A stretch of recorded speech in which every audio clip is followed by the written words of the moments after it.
At 20, she shot her husband dead. The sheriff who arrested her fell in love that night. She grew up in a small town where the streets were lined with tall oak trees and everyone knew each other's names. The kind of town where doors were rarely locked and the news of someone moving in or out traveled faster than the morning newspaper. Her childhood had been ordinary, filled with school, friends, and weekends at her grandmother's house, where stories about old family struggles and victories were shared over the aroma of fresh-baked bread. Her parents had loved her, certainly, but life had taught her early that not everything was simple or safe. By the time she turned 20, Clara's life had changed in ways she hadn't imagined when she first dreamed of adulthood. She had married young, swept up in what she believed was love, excitement, and a chance to start her own family. Her husband, Mark, had seemed perfect at first, a few years older than her, confident and charming in ways that made her heart race. He would tell her she was beautiful, that she was the only one who truly understood him, and Clara, eager to be needed and loved, fell for every word. In the beginning, their life together felt like a storybook. They rented a small house on the edge of town, painted in pale yellow with white shutters, and filled it with simple furniture, plants on the windowsills, and little touches that Clara had carefully arranged to make it feel like home. But as the months passed, cracks began to appear in the perfect image. Arguments, at first small and almost forgettable, started to surface.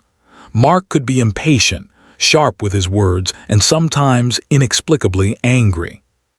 He didn't raise his hand, at least not in ways that left bruises, but his words and expressions carried weight, a silent pressure that made Clara's stomach tighten.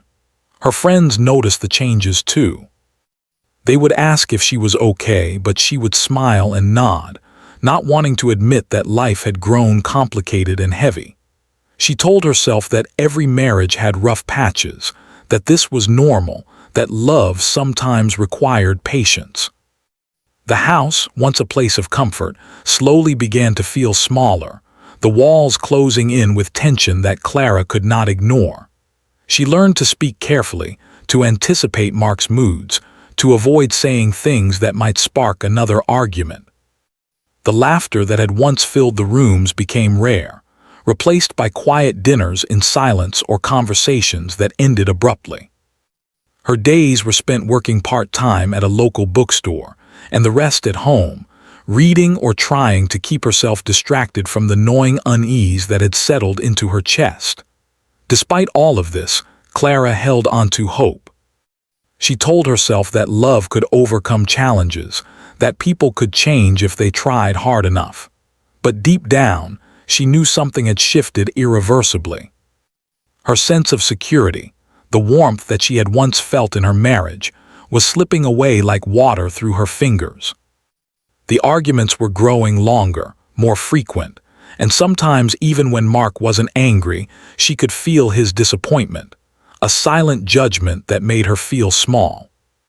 She would lie awake at night, staring at the ceiling, trying to remind herself of the man she had fallen in love with, but each memory was overlaid with tension, fear, and exhaustion.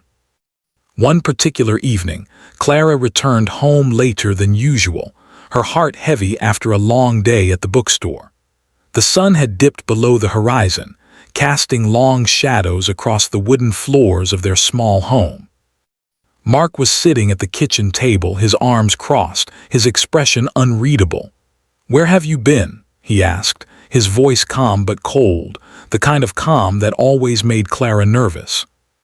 She explained her day, mentioning the small excitement of a new shipment of books that had arrived, hoping to share a part of her joy with him. But his eyes, dark and sharp, didn't soften. He pointed out things she had forgotten to do around the house, criticized the way she had arranged the books on the shelf, and remarked on her tired appearance as though it were an offense. Clara tried to stay calm, breathing slowly, counting to 10, reminding herself that this was just another moment, another argument, that it would pass. But as the evening progressed, the tension grew unbearable. Words were exchanged, louder this time, sharper, filled with frustration. Clara's hands shook as she reached for a glass of water, and when she accidentally knocked it over, spilling it across the table, Mark's reaction was swift and harsh. He raised his voice in a way that made the walls echo, his anger filling every corner of the house. Clara felt trapped, as though the room had shrunk around her, as though every breath was a reminder of the danger she felt but could not explain.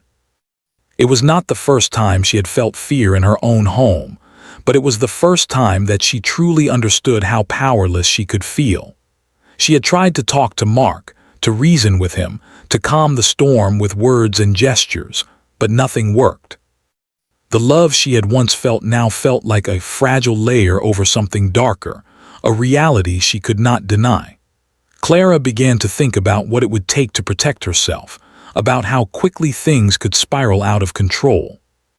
She did not want to leave, not yet, not without understanding if there was a way to survive within the life she had built. That night, as the argument reached a peak, Clara's thoughts raced. She remembered the small gun that Mark had insisted she keep for emergencies, a measure of protection that had once seemed absurd. Her hands found it on the drawer, heavy and cold, and she felt an unfamiliar mix of fear and resolve.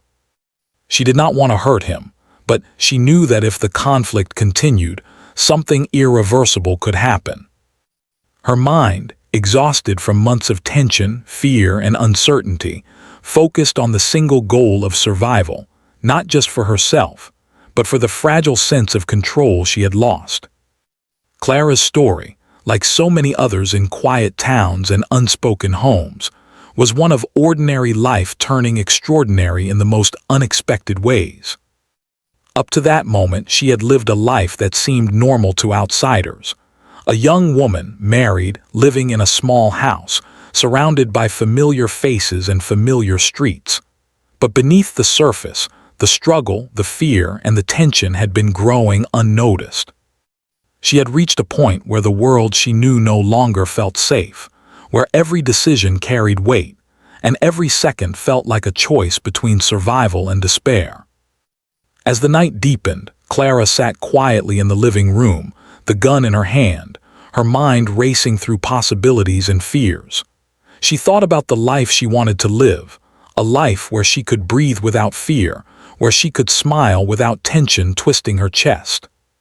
The house, once full of promise, had become a place of danger and unpredictability, and she realized that she could no longer ignore what was happening around her.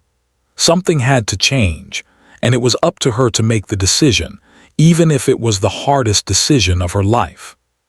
Clara's story was far from over, but that night marked the beginning of a change so profound that it would alter her life forever. In the quiet, ordinary moments of a small town, under the soft glow of the evening lights, she faced a choice that no one should have to make, a moment where fear, courage, and necessity collided. The world outside remained calm, unaware of the storm brewing inside a single, small house. But for Clara, every heartbeat, every breath, every thought carried the weight of what was coming, a reality that would challenge everything she had known about love, trust, and survival. And so, in the stillness of that summer evening, with shadows stretching across the walls and the familiar hum of the small town outside, Clara Thompson's ordinary life was about to be transformed in ways she could never have imagined. The evening air hung heavy in the small house, thick with tension that seemed to press against Clara's chest. Every sound felt louder than usual, the ticking of the clock, the hum of the refrigerator, the distant bark of a dog outside. She held the small handgun tightly in her hands, the metal cool against her skin, her fingers trembling slightly. It was not a weapon she had ever wanted to use.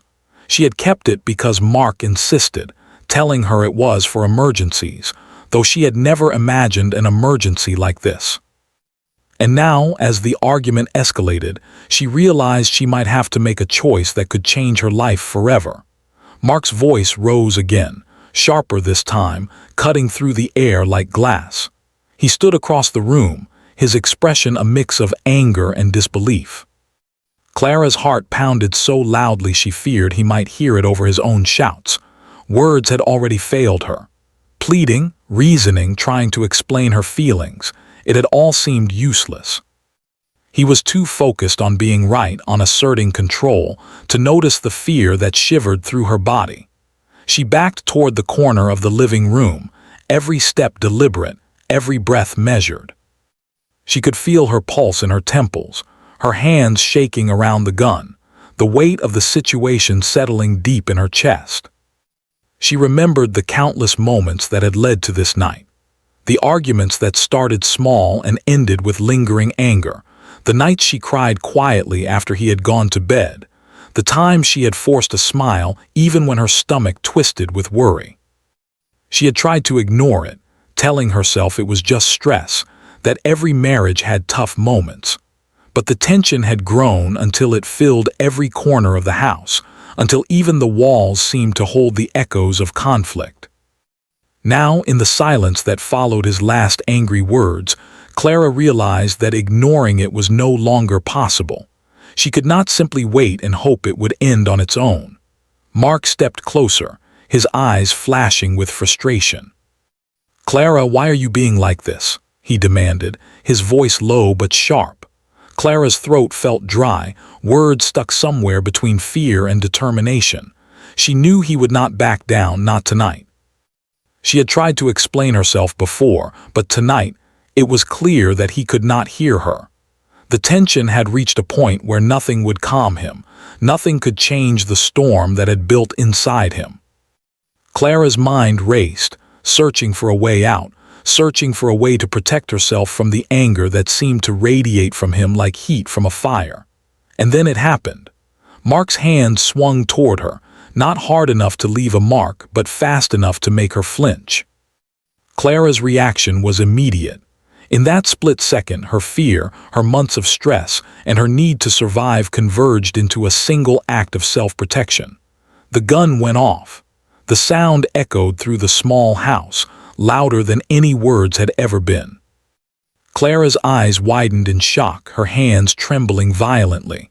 Mark fell to the floor, his body motionless in a way that terrified her.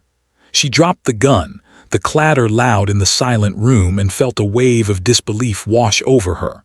For a moment, the world seemed to stop. Clara could hear her own breathing, rapid and shallow, and she could see the faint outline of Mark's form on the carpet. Her mind refused to accept what had just happened. She had never wanted to hurt him, never imagined she could.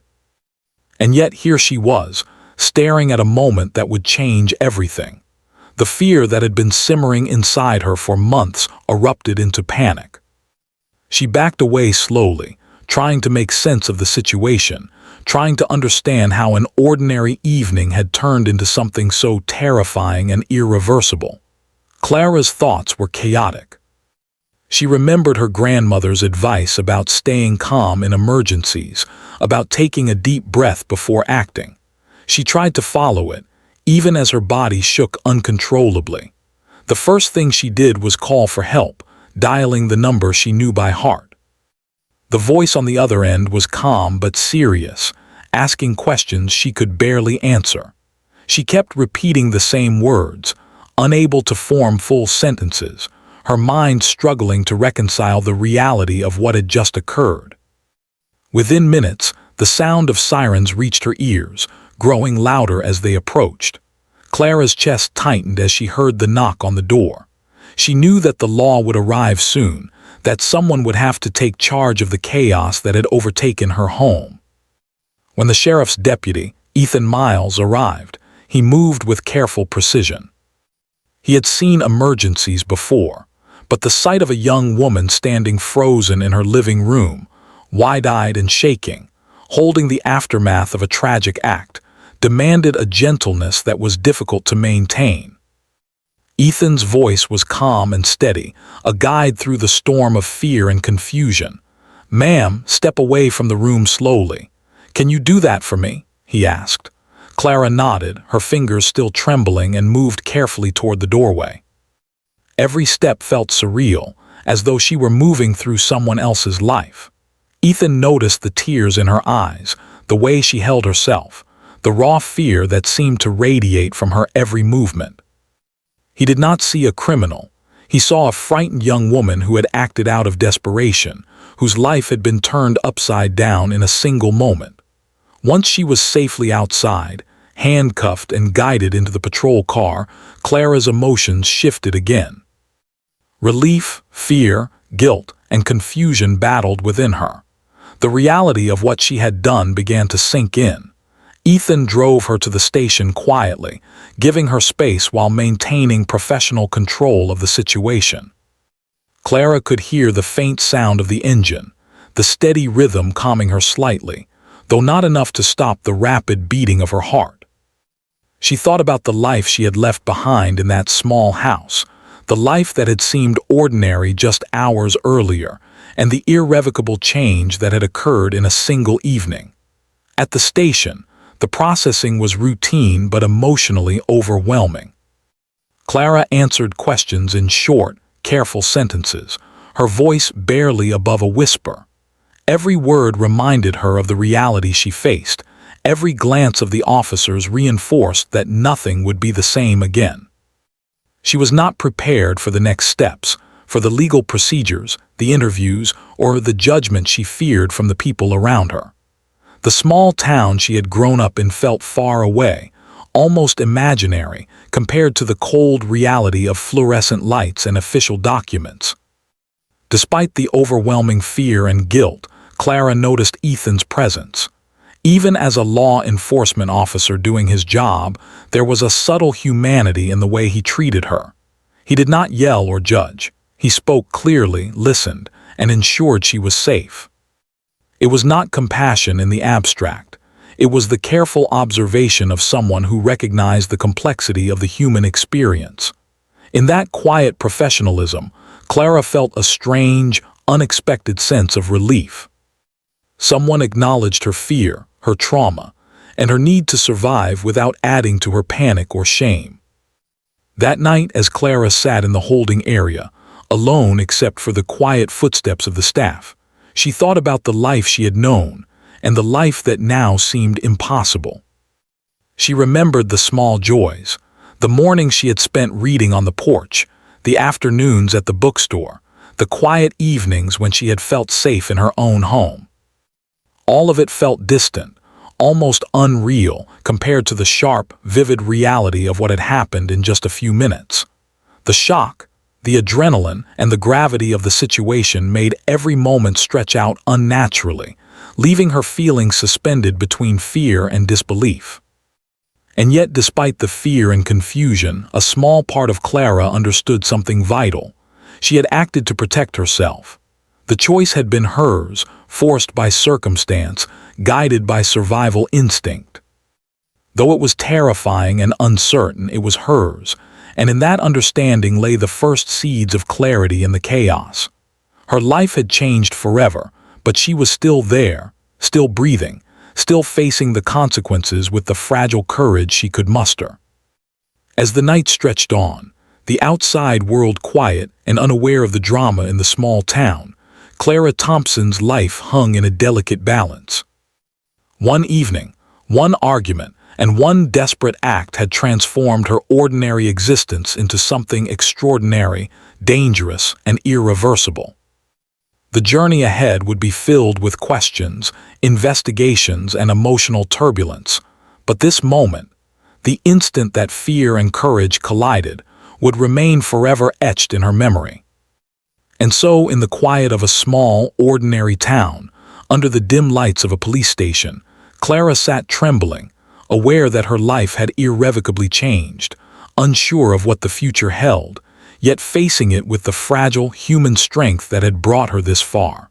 The night at the station stretched on, quiet except for the low hum of the fluorescent lights and the occasional rustle of papers. Clara sat in a small chair, her hands still shaking slightly from the adrenaline of the evening. She had been questioned, processed, and given a brief meal, but nothing seemed to reach the weight pressing down on her chest. Each moment she spent there reminded her of what had happened, of the irreversible action she had taken. She had acted out of fear, but now, Alone in the stark light of reality, the fear was joined by guilt, confusion, and a quiet dread of the future. Ethan Miles, the sheriff who had arrived at the scene that night, watched her from across the room. He had handled many emergencies in his career, but this one felt different. It wasn't just about law or procedure.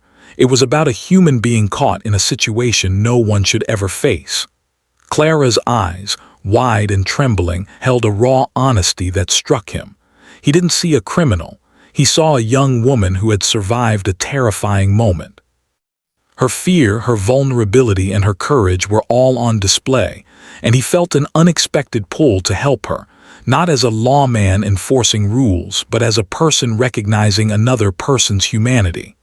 "Clara," he said gently, approaching her chair, "I know this is hard. I know it's confusing, but I need you to answer a few more questions so we can understand exactly what happened." His voice was steady, calm, and careful, as if he knew the wrong word could send her into panic. Clara nodded, her throat dry, her hands fidgeting in her lap. She tried to speak, to form sentences, but her words came slowly, fragmented. She explained again, in simple phrases, how the argument had escalated, how fear had taken over, and how she had acted to protect herself. Ethan listened without interruption, nodding occasionally, giving her the space to tell her story. He asked follow-up questions, but always gently, never accusing, never pressing too hard. Clara's relief at being heard was palpable, and it allowed her to breathe a little easier. She realized that despite the fear, despite the overwhelming weight of what had happened, there was someone in that room who understood that she had not intended harm. That recognition, simple as it was, provided a small sense of stability in the chaos. Outside the station, the world continued as usual, unaware of the storm that had engulfed a single house. The small town remained quiet, the streets empty under the soft glow of streetlights, but inside, time moved differently. Every minute stretched, filled with the heavy weight of consequence. Clara thought about her home, now silent and empty, the life she had left behind in a blur of fear and confusion. She thought about Mark, about the man she had married, and the complex mix of emotions that surged in her chest. She did not feel triumph or satisfaction, only a desperate awareness of survival and the uncertainty of what would come next. Ethan stepped outside for a moment, leaning against his patrol car. The night air was cool, and he inhaled deeply, trying to shake the tension of the evening from his own chest. He thought about Clara, about how young she was, about how fear and courage had collided in a way that no one should have to experience. He thought about his responsibility, not just as a lawman, but as a human being in a moment where empathy mattered as much as enforcement. He knew that the coming investigation would be complicated, that the town would have opinions, that the law would demand careful attention. But he also knew that in front of him was someone who had acted under duress, someone who needed guidance, understanding, and protection. Back inside, Clara was given a quiet moment to herself. She sat with her head bowed, her thoughts a whirlwind of memories and fears. She remembered the mornings she had spent dreaming about the future, the nights she had felt safe in her own bed, the small joys of ordinary life that now seemed impossibly distant. And yet, amidst the chaos and fear, there was a flicker of clarity. She had survived, she had acted to protect herself, and she was still here. The realization was small, but it carried weight. Survival was not simple, and it was not clean, but it was real. Ethan returned to the room, taking a seat nearby. He did not speak at first, allowing Clara the space to gather herself. Then quietly he asked, "Do you understand what will happen next?" Clara nodded slowly.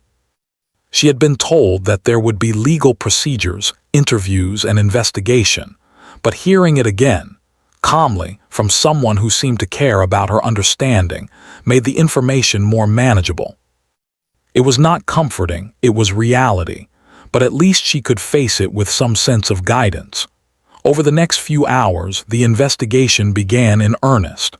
Officers and detectives documented the scene, recorded statements, and collected evidence. Every step of the process was procedural, professional, and precise, yet Clara felt the emotional weight of each action. The investigation was not just about what had happened. It was about understanding why, about establishing context, and about ensuring that the truth was represented fairly. Clara answered questions as honestly as she could, recounting every detail she could remember. Her memory of the events was clear in some ways, foggy in others, as fear and adrenaline often distort time and perception. Throughout the investigation, Ethan remained a steady presence. He checked on Clara periodically, ensuring she had water, that she had a place to sit, and that she understood the questions being asked. He maintained a balance between professionalism and empathy that was difficult to achieve, especially in a situation charged with fear, guilt, and the weight of a young woman's life forever changed. Clara noticed his presence, the calm authority he carried, and the way he seemed to understand the human side of the situation. It was a strange and unexpected comfort, and she clung to it silently, grateful for the small reassurance in a world that suddenly felt uncertain. As the night deepened, Clara began to feel the exhaustion settle in. Her body trembled, not just from fear but from the sheer emotional weight of the evening. She leaned back in her chair, closing her eyes briefly, letting the reality of survival sink in. The room was quiet, save for the soft footsteps of officers moving about, and the occasional murmur of conversation from another office. For a brief moment, she allowed herself to feel that she was still alive, that she had faced the unimaginable and survived it, even if the world around her had shifted irreversibly. Ethan, observing her, reflected on the unusual circumstances of the night. He had arrested people before, investigated crimes, and witnessed tragedy, but there was something different about Clara's story. It was not simple right or wrong, good or bad. It was human, complex, and tragic. He felt a professional responsibility to uphold the law, but he also felt a personal desire to protect, to guide, and to understand. The lines between duty and empathy blurred, leaving him with the difficult but undeniable truth that human emotion and circumstance often complicate even the most straightforward cases. By the early morning hours, the immediate investigation had concluded, and Clara was placed in a quiet holding area while arrangements were made for her legal representation. She sat silently, reflecting on the events that had transpired, the fear she had felt, and the sudden transformation of her life. Outside, the sun began to rise, casting pale light through the small station windows, signaling the start of a new day. For Clara, the world had changed in a single night, and the path ahead was uncertain. And yet, even in the midst of fear, exhaustion, and uncertainty, a small part of Clara felt something unexpected, a sense of being seen, understood, and not completely alone. Sheriff Ethan Miles had done more than his job that night. He had recognized her humanity, her fear, and her courage. It was a connection neither of them could fully explain at that moment, forged in the quiet understanding that sometimes survival and empathy are intertwined. The night had changed everything, and while the days ahead would be difficult, Clara and Ethan both sensed that this night would remain a turning point in ways they could not yet comprehend. In the quiet of the early morning, as the town outside slowly awakened to ordinary life, Clara Thompson sat in the holding area, trembling but alive, facing a future that would test her courage, resilience, and understanding of herself. And in the same quiet, Sheriff Ethan Miles reflected on the extraordinary complexity of human experience, aware that some moments, no matter how brief, leave lasting impressions that cannot be erased. The days that followed the incident were tense and overwhelming. Clara Thompson had never imagined that a single moment of fear could change her entire life.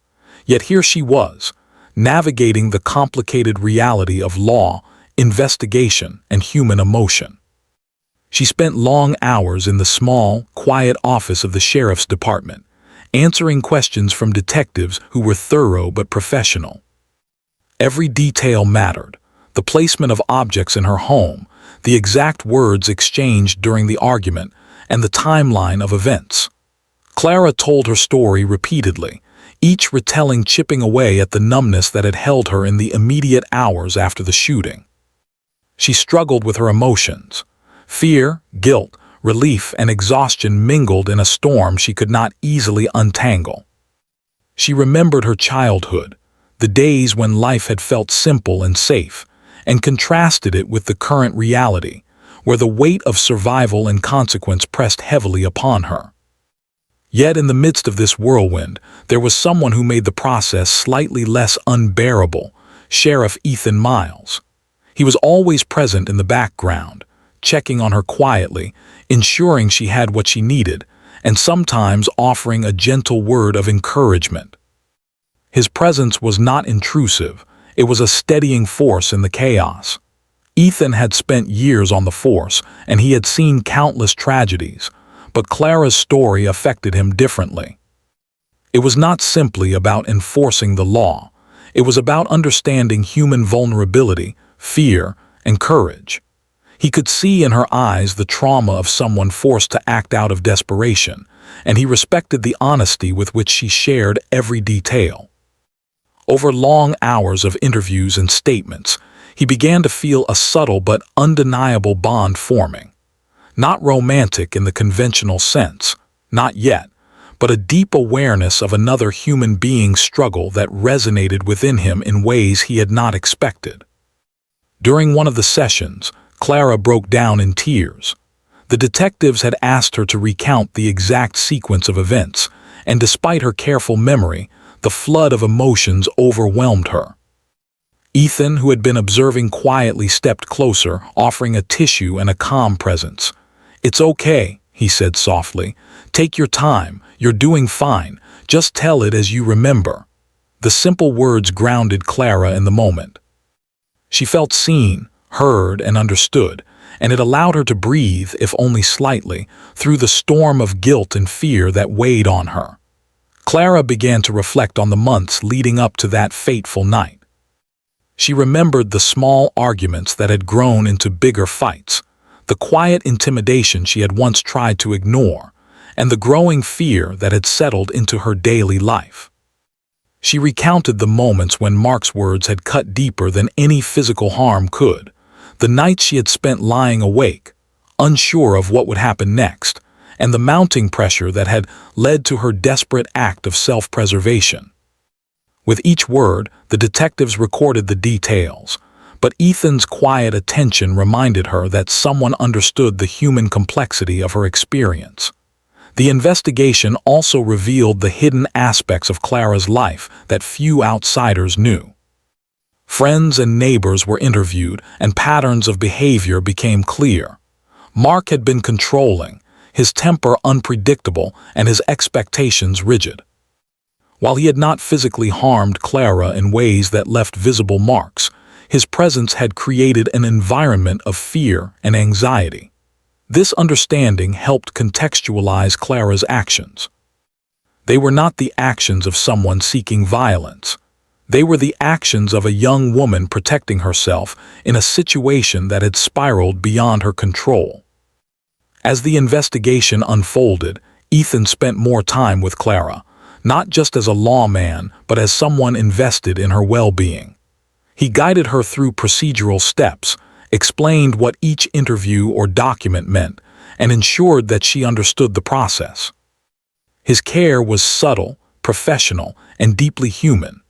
Clara began to rely on his presence as a source of calm, a reminder that she was not alone in navigating this difficult and frightening chapter of her life. The emotional support, though unspoken in many ways, became a quiet lifeline for her. One evening, after a particularly long day of questioning, Clara and Ethan found themselves alone in a small office. The detectives had left for the day, leaving only the two of them. Clara's eyes were red from tears, and her body ached from tension and sleepless nights. Ethan offered a small, reassuring smile. "You've done well today," he said quietly. "I know it's hard, but you're facing everything honestly." "That matters," Clara nodded, a mix of gratitude and exhaustion washing over her. She had never imagined someone would see the complexity of her fear and courage and treat it with respect instead of judgment. As the investigation progressed, Clara began to feel a growing trust in Ethan. He was not just a figure of authority. He was someone who seemed to understand the fragility of human emotion, someone who could see past the immediate facts to the person behind them. She found herself speaking more openly about her fears, about her life before the incident, and about the quiet struggles she had endured in the months leading up to that night. Ethan listened without interruption, offering small gestures of support and empathy that grounded her in the midst of emotional turbulence. The town outside continued its routines, unaware of the emotional weight carried by two people in a small office. For Clara, each day of the investigation was a mix of anxiety and relief, frustration and hope. She felt the tension of being scrutinized, of having her private life examined in detail, but she also felt the rare comfort of someone acknowledging her fear and courage without judgment. In Ethan, she saw a human being who could balance law and empathy, authority and compassion, and that balance became a source of stability for her. Clara's reflection on her life also grew more profound. She thought about the choices she had made, the fear that had driven her, and the strength it had taken to act in a moment when survival depended on courage. She realized that her life, once ordinary and predictable, had become a story of resilience, of navigating the unexpected, and of finding clarity in chaos.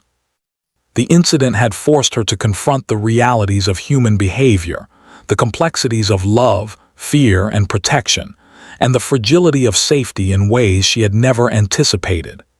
Ethan, observing her, felt a mixture of professional duty and personal concern.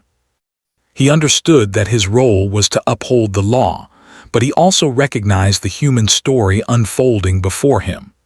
Clara's courage, honesty, and vulnerability left a deep impression on him. He respected her for facing the consequences of her actions, for telling the truth even when it was difficult, and for surviving a situation that no one should ever endure. Their connection, though subtle and unspoken, grew with each shared moment of understanding, each quiet conversation, and each acknowledgement of the fear and courage that defined Clara's actions. The investigation slowly began to point toward a resolution. Witness statements, medical reports, and the details of the incident all confirmed what Clara had said. She had acted in self-defense. There was no premeditation, no intent to harm beyond the need to protect herself. The law, though careful and deliberate, began to see the truth behind her story. For Clara, this brought a cautious sense of relief.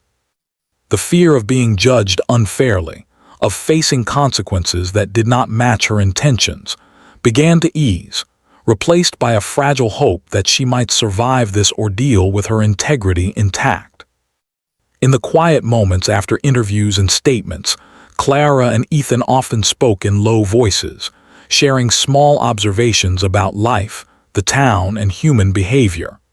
These conversations, simple yet meaningful, helped both of them process the events of the past days.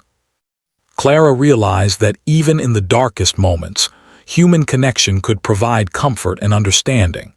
Ethan recognized that law enforcement was not just about rules and procedure. It was about empathy, compassion, and the ability to see the person behind the actions. By the end of the week, Clara felt a growing sense of stability, not in the events themselves, but in the support and understanding she had found. She knew that the days ahead would still be difficult, that legal proceedings and emotional recovery would take time, but she also knew that she was not alone. The bond with Ethan, built on quiet observation, empathy, and shared acknowledgement of fear and courage, had become a subtle anchor in the storm. And so, in the small office of the sheriff's department, Amidst files, statements, and the careful procedures of the law, Clara Thompson's story unfolded in its complexity.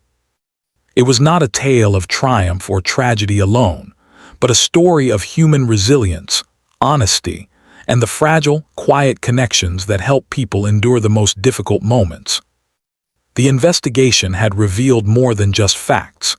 It had revealed the strength of a young woman who had faced fear head-on, and the presence of a lawman who understood that the human heart often required more than rules to navigate life's most challenging moments. The days following the investigation felt heavy, but gradually less chaotic for Clara. The initial shock of what had happened had begun to settle into a more sober awareness of the future. Every action she took, every word she spoke, carried weight, but she was no longer consumed by the immediate panic that had dominated the first nights. She had survived a moment that could have destroyed her, and though the emotional scars were deep, there was a quiet sense of resilience taking root. Each morning she woke with the memory of that night in her mind, but she reminded herself that she had acted to protect herself, that she had done what was necessary to survive. The legal process moved forward slowly. Clara met with her attorney, a calm and patient woman who listened carefully to her story and explained the steps ahead. They discussed self-defense, the evidence, witness statements, and the nuances of the law that would shape the outcome. Clara paid attention to every detail, determined to face the situation with honesty and clarity. She knew that nothing could erase what had happened, but she also knew that understanding, preparation, and truth were her best allies in navigating the next chapter. During this time, Ethan remained a quiet presence in the background. His role as sheriff required him to maintain professional distance, but he could not ignore the connection that had developed between them. He had witnessed the fear, courage, and honesty that defined Clara's actions, and he respected her deeply for it. He offered guidance when necessary, ensured she understood procedural matters, and, in small ways, provided reassurance that she was not alone in facing the complicated reality ahead. Their interactions were subtle, marked by shared glances, quiet words, and a mutual understanding that needed no grand declarations. The town began to react in its usual way, with curiosity, concern, and whispers of speculation. People who had known Clara and Mark in passing had opinions, and the story spread slowly, reshaping the way neighbors saw the events. Clara felt the tension of being observed, the quiet judgment that sometimes accompanied small-town life. But she also felt a growing sense of clarity and courage. She had faced fear, acted to survive, and now faced the scrutiny of the outside world with honesty and resilience. Each day, she reminded herself that survival and truth were more important than the opinions of those who did not know the full story. Through it all, Ethan remained a stabilizing presence. He checked in on her, made sure she understood the proceedings, and listened when she needed to speak. They shared quiet moments where the weight of words and actions hung in the air, unspoken but understood. Clara realized that she could rely on him, not in a romantic sense alone, but in the simple and profound human sense of trust and support. Ethan, in turn, found himself reflecting on the strength required to survive such a moment, the courage it took to face judgment, and the resilience of a young woman who had acted to protect herself in extraordinary circumstances. As the legal proceedings progressed, the case began to take shape. Witness statements, the recorded interviews, and medical evidence all confirmed the details Clara had provided. The authorities began to see that she had acted out of self-preservation, not malice. It was a delicate balance, ensuring that the law was upheld while recognizing the human circumstances that had led to the moment of crisis. For Clara, each confirmation, each piece of acknowledgement brought a small sense of relief. She was not simply a defendant in a case. She was a human being whose actions were understood in their context. One afternoon, after a long meeting with her attorney, Clara sat quietly in the sheriff's office, reflecting on everything that had happened. Ethan entered, his presence calm and grounding. They did not speak at first, simply sitting in the same room, the quiet hum of the office filling the space. Clara felt a sense of gratitude she could not fully express in words. She had survived, faced the consequences of her actions, and found someone who understood the complexity of fear, courage, and survival. It was a rare and unexpected comfort, and she clung to it quietly, savoring the sense of human connection that had grown between them. The final stages of the legal process brought clarity. Clara's actions were officially recognized as self-defense. The court acknowledged the history of fear and tension that had led to the incident, and she was not sentenced to prison. There was relief, of course, but it was mixed with lingering emotions, grief for the life that had ended, anxiety about public perception, and the ongoing task of healing. She knew that moving forward would not be simple, but she also knew that she had the strength to face it. The validation of the law, combined with the quiet support of Ethan, gave her a foundation on which to rebuild. As the weeks passed, Clara began to take small steps toward reclaiming her life. She returned to the bookstore part-time, greeted familiar faces, and allowed herself moments of normalcy. The process of recovery was slow, filled with small victories and quiet reflections. She thought about her home, her family, and the ordinary joys she had once taken for granted. Though the events of that night would never be forgotten, she began to see that life could continue, that courage and resilience were still within her, and that human connection could provide comfort even in the most challenging circumstances. Ethan, observing Clara's journey, felt a quiet pride in her resilience. He recognized that his role had been more than enforcing the law. It had been witnessing and supporting a young woman navigating one of the most difficult moments of her life. Their connection, subtle and profound, had grown through shared understanding, empathy, and the acknowledgement of fear and courage. Neither of them could ignore the bond that had formed, rooted in trust, respect, and the human experience of surviving extraordinary circumstances. One evening, after the final legal proceedings had concluded, Clara and Ethan walked together through the quiet streets of the small town. The sun was setting, casting long shadows over familiar houses and empty sidewalks. They spoke softly, reflecting on the journey of the past weeks, the challenges they had faced, and the strength it had taken to survive and move forward. Clara realized that life, though unpredictable and sometimes terrifying, could also offer moments of profound understanding and connection. Ethan, in turn, recognized the lasting impact of empathy, support, and the simple act of acknowledging another person's humanity. Though the story of that night would always remain a part of their lives, Clara and Ethan found a quiet sense of closure. The law had been upheld, justice had been tempered with understanding, and a human connection had been forged that neither would forget. For Clara, the experience reinforced the value of resilience, courage, and honesty.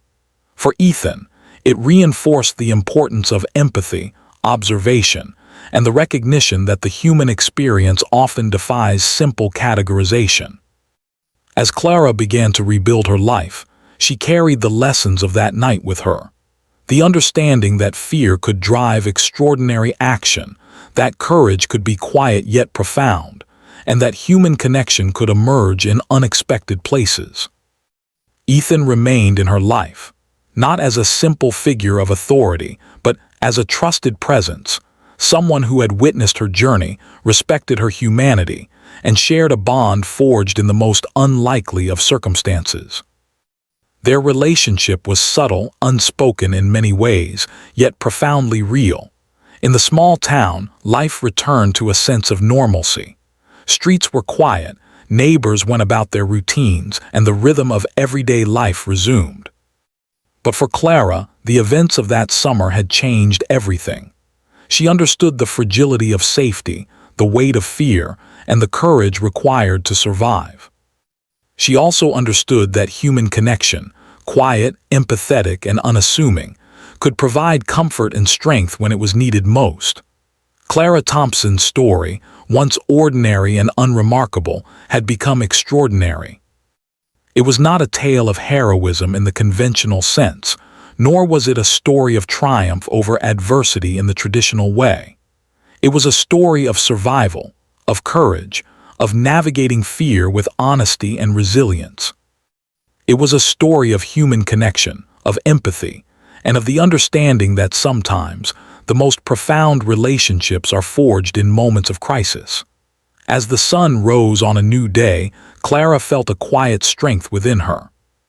She had faced the unimaginable, survived the night of fear and chaos, and moved forward with courage and clarity.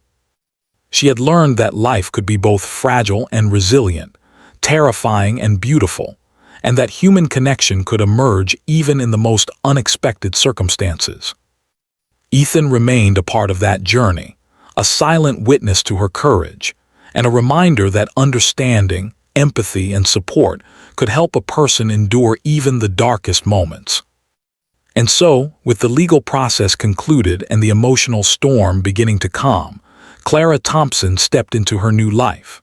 She carried with her the lessons of survival, the depth of human emotion, and the quiet but profound bond she had formed with Ethan.